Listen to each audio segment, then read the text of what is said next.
नमस्कार। पॉलिटिक्स में आप सबों का स्वागत है।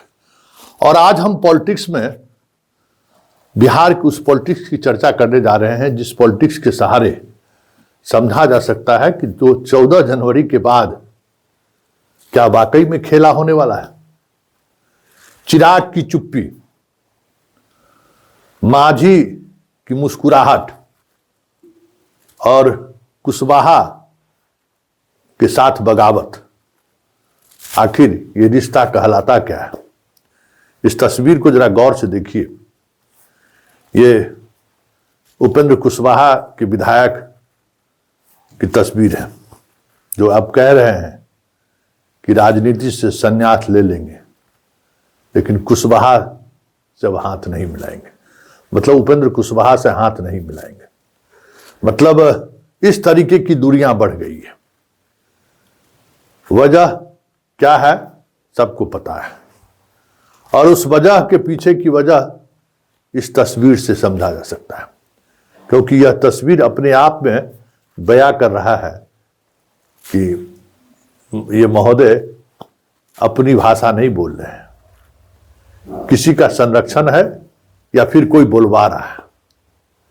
क्योंकि सियासत में परिवारवाद और पार्टी सुप्रीमो को सीधे चुनौती तब दी जाती है जब आपका कोई मजबूत आसरा आपको मिल जाए।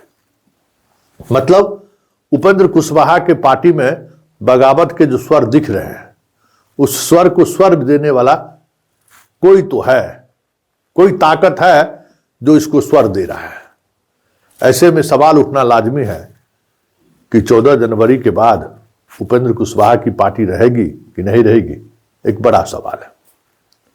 ठीक उसी तरीके से चिराग सरकार गठन के बाद जिस तरीके से चुप्पी साधे हुए हैं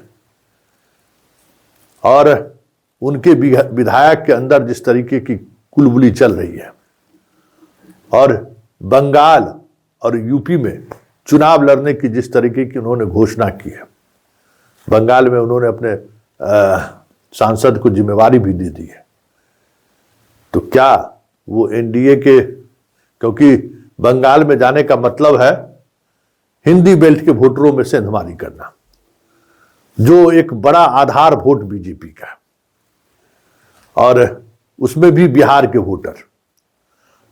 और अगर उस वोट में सेंधमारी के लिए चिराग बंगाल जा रहे हैं तो तनातनी स्वाभाविक है।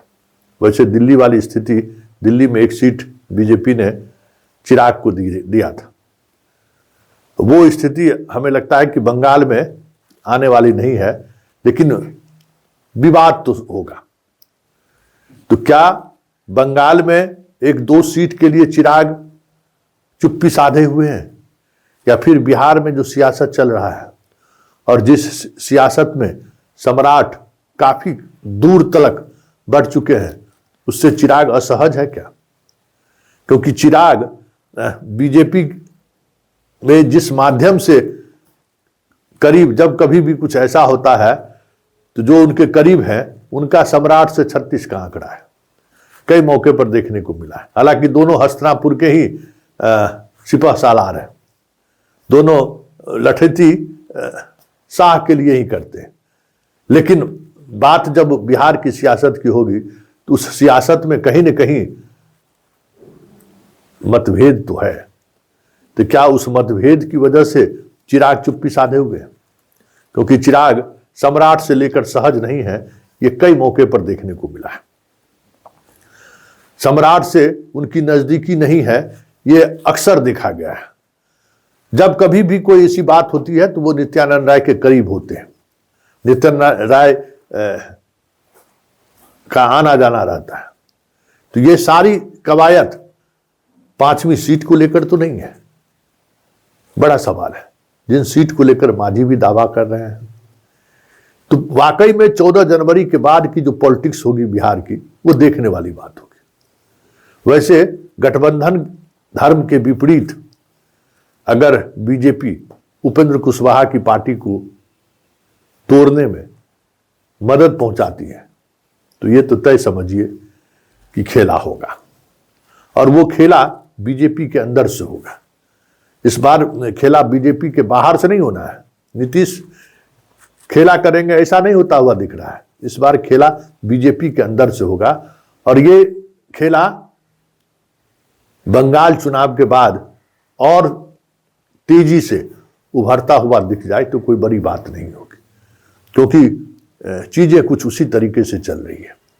सम्राट चौधरी की चौधराहट को लेकर पार्टी के अधिकांश नेता असहज हैं, लेकिन शाह का भरोसा सम्राट पर है और सम्राट मुख्यमंत्री होंगे ऐसे दिखाने की कोशिश कई मौके पर किया गया है।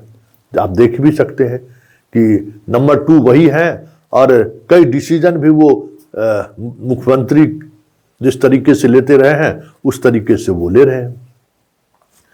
क्या ये माना जाए कि मांझी की मुस्कुराहट, चिराग की चुप्पी और शाह के जो सियासत है उस सियासत के इतर उपेंद्र कुशवाहा की पार्टी में बगावत कुछ संकेत तो नहीं है? क्योंकि यह संकेत सिर्फ उपेंद्र कुशवाहा के पार्टी की नहीं है, यह संकेत कांग्रेस की तरफ के भी कई विधायकों के सम्राट के रिश्तों को लेकर चर्चा में है।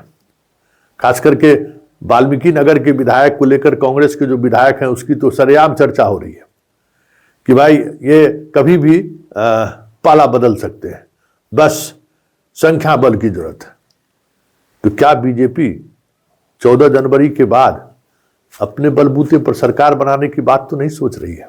बड़ा सवाल है, क्योंकि अगर उपेंद्र कुशवाहा की पार्टी टूटती है, चिराग की असहजता को राज्यसभा सीट के माध्यम से सहज कर लिया जाता है और मांझी के जहां मझधार में है उस मझधार से अगर सम्राट बाहर निकालकर उन्हें और 1-2 चीजें और देने का प्रस्ताव स्वीकार कर लेती है तो क्या 14 के बाद बिहार के सत्ता का समीकरण बदलने वाला तो नहीं है? क्योंकि चीजें उसी तरफ बढ़ती हुई दिख रही है। हालांकि इसके लिए मोदी तैयार होंगे कि नहीं होंगे कहना मुश्किल है, क्योंकि मोदी किसी भी स्थिति में नीतीश को फिलहाल छोड़ने के मन में नहीं है या तैयार नहीं है। ये कई मौके पर देख चुके हैं। शाह भले ही कोशिश करते रहते, जो आजमाइश करते रहते हैं कि कब सत्ता का हस्तांतरण कब होगा, ये बातें होती रहती हैं।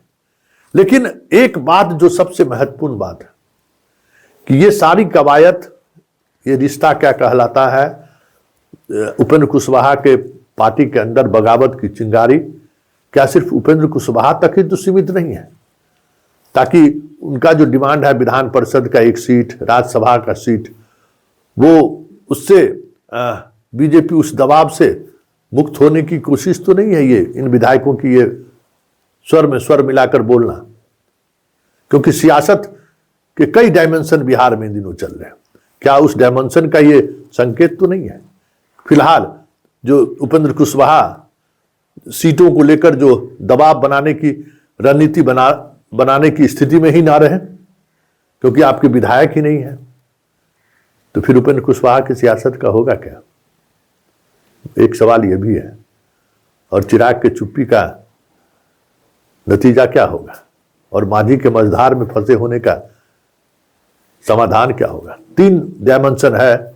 उन तीनों डायमेंशन में 16 जनवरी के बाद स्पष्टता के साथ कई चीजें आपको देखने को मिल जाए तो कोई बड़ी बात नहीं होगी। पॉलिटिक्स में फिलहाल इतना ही। इजाजत दीजिए, नमस्कार।